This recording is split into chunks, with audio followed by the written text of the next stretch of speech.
Traditional and social media is abuzz with negative stories about the expansion of the ULEZ area by the Mayor of London, Sadiq Khan.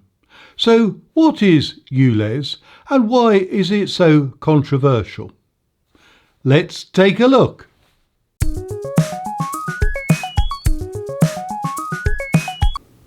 Welcome to EMSmastery, where we look at the successful strategies and tactics to master environmental management and sustainability.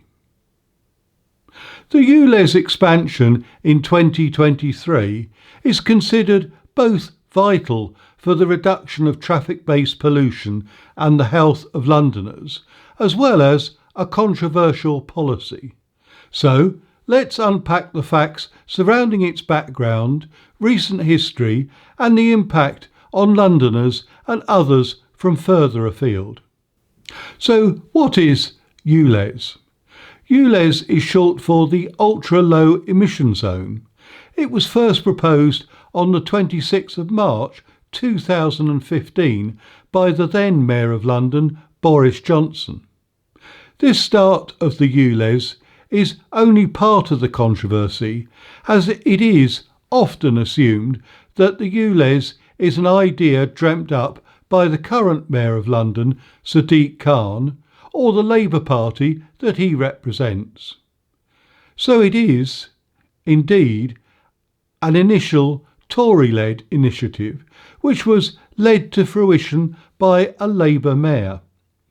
In that way, it shows that pollution reduction is truly a cross-party issue, and its naysayers will make it a party political issue when it never was. Initially, the ULEZ area covered the same area as the congestion charge area within central London when it went live on the 8th of April 2019. Later, the ULEZ area was expanded on the 25th of October 2021 to cover all areas within the North and South Circular roads, but importantly the North Circular, the A406, and the South Circular, the A205 roads were not considered to be within the zone. At a personal level, this was a great boon to me and my family, as it meant that we could still drive through outer London along these roads to go to a football match that our beloved Brentford, especially in their new stadium just off of Kew Bridge. And now, from the 29th of August 2023, the ULEZ area is expanding, with a few exceptions, to cover all of the Greater London area, and affects my journey to Brentford as much as many others, both within and from outside the Greater London area.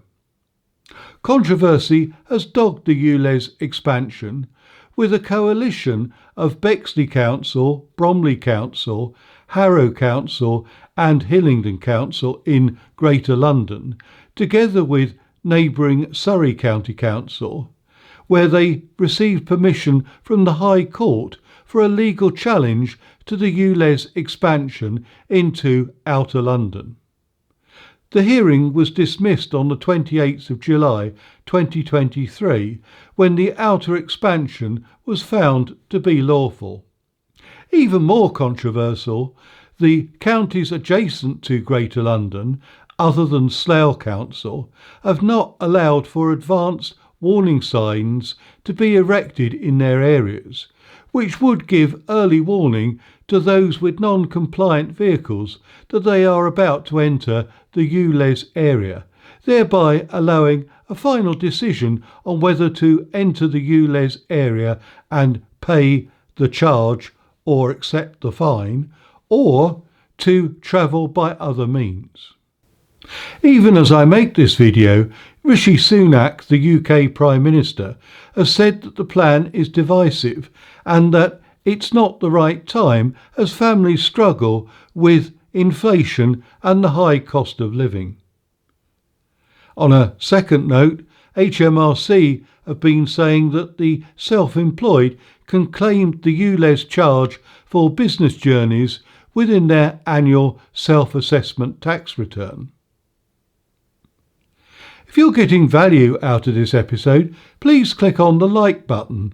And if you want to see more videos on environmental and sustainability topics, please subscribe to this YouTube channel. So why is the ULEZ area expanding? Poor air quality is impacting the health of Londoners, and much of this pollution is caused by polluting vehicles. The Mayor of London cites data from the London Atmospheric Emissions Inventory from 2019, which shows that although improvements are being made, road transport is the single biggest contributor of nitrogen oxides and particulate matter emissions in Greater London. These pollutants can cause life-changing illnesses such as cancer, asthma and lung disease, and there is a higher risk of dementia in older people. Air pollution even contributes to premature death from these conditions in vulnerable people. However, the controversy raises its head again. There are competing studies which show that there has been a long-term downward trend in London's air pollution levels, and argues that ULEZ on its own is not an effective strategy. There are even accusations of the Mayor of London seeking to suppress these competing studies that did not support ULEZ and its expansion. So, who is affected by this ULEZ expansion? It affects any car, motorcycle, van and specialist vehicle up to and including 3.5 tonnes, and minibuses up to and including 5 tonnes, which are non-compliant with the criteria for charging, which is based on European emission standards.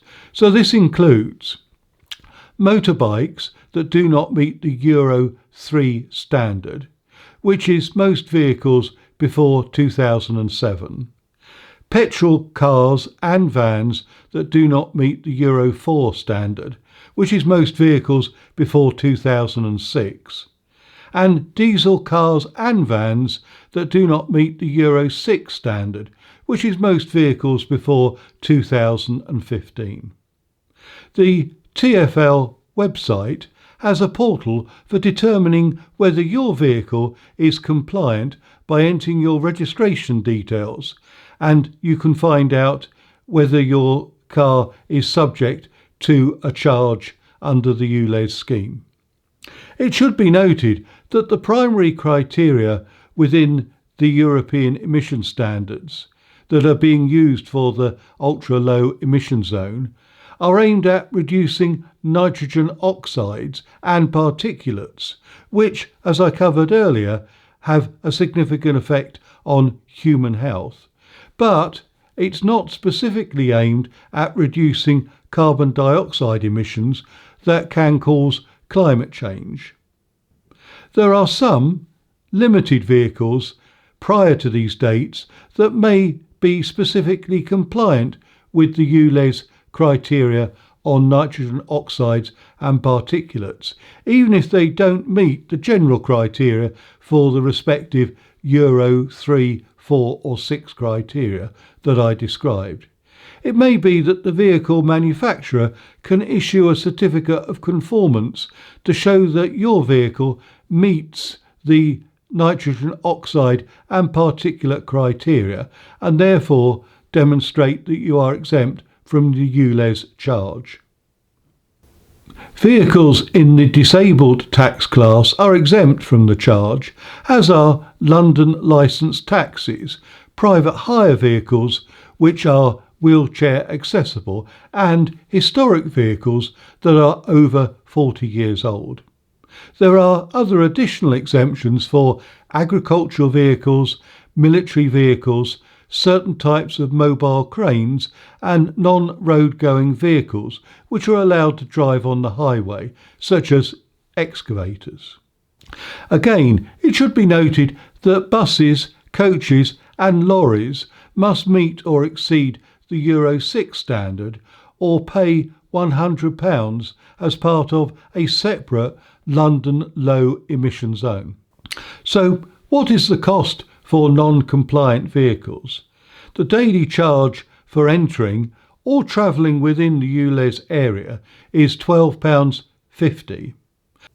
It should be noted that the daily charge is not just for vehicles entering the ULEZ area, such as a journey across London from Surrey to Essex, but for journeys within the ULEZ area, for someone, say, living in Kingston, travelling to Hounslow to the north of London. So you can quickly see why it is so controversial, as any Londoner with a non-compliant vehicle will need to pay a charge for their journeys within the ULEZ area, no matter how short or long.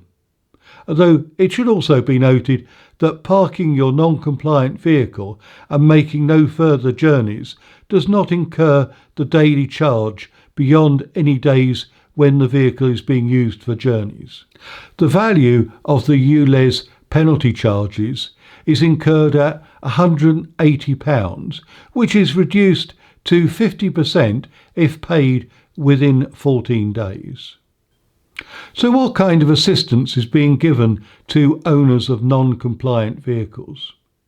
The Mayor of London has put in place a scrappage scheme for London residents with a vehicle that doesn't meet the ULEZ emission standards, with £2,000 being offered for scrapping a car, £1,000 for scrapping a motorcycle, and £5,000 is offered for wheelchair accessible vehicles to scrap or retrofit to make them compliant.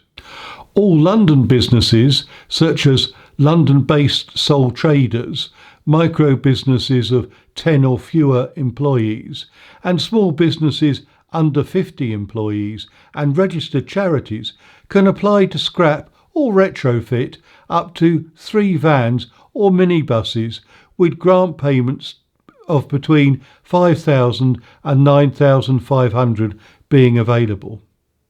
Again, controversy follows this level of support, not just for the higher on-cost for Londoners and London businesses to replace their vehicles, which will exceed the value of the scrappage, but also that no assistance is being given to residents in nearby counties who travel into Greater London on a regular basis for their work. I am sure that the controversy for the ULEZ expansion will be with us for some time.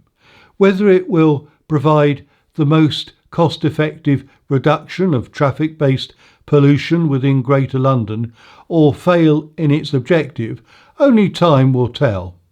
For now, I know it has altered my behaviour in travelling to see Brentford play at home matches by hastening the purchase of a new car to replace our older ULEZ non-compliant car at the start of this year's Premier League.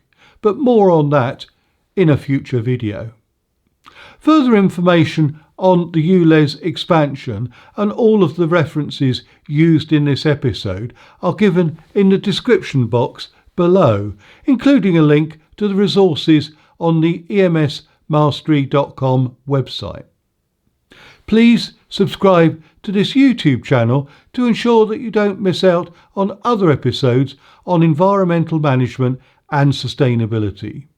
Until then, thank you for listening. If you enjoy this video, you can watch other episodes by clicking on the boxes in the top and bottom right, and to subscribe to this channel, click on the link to the left. Thank you.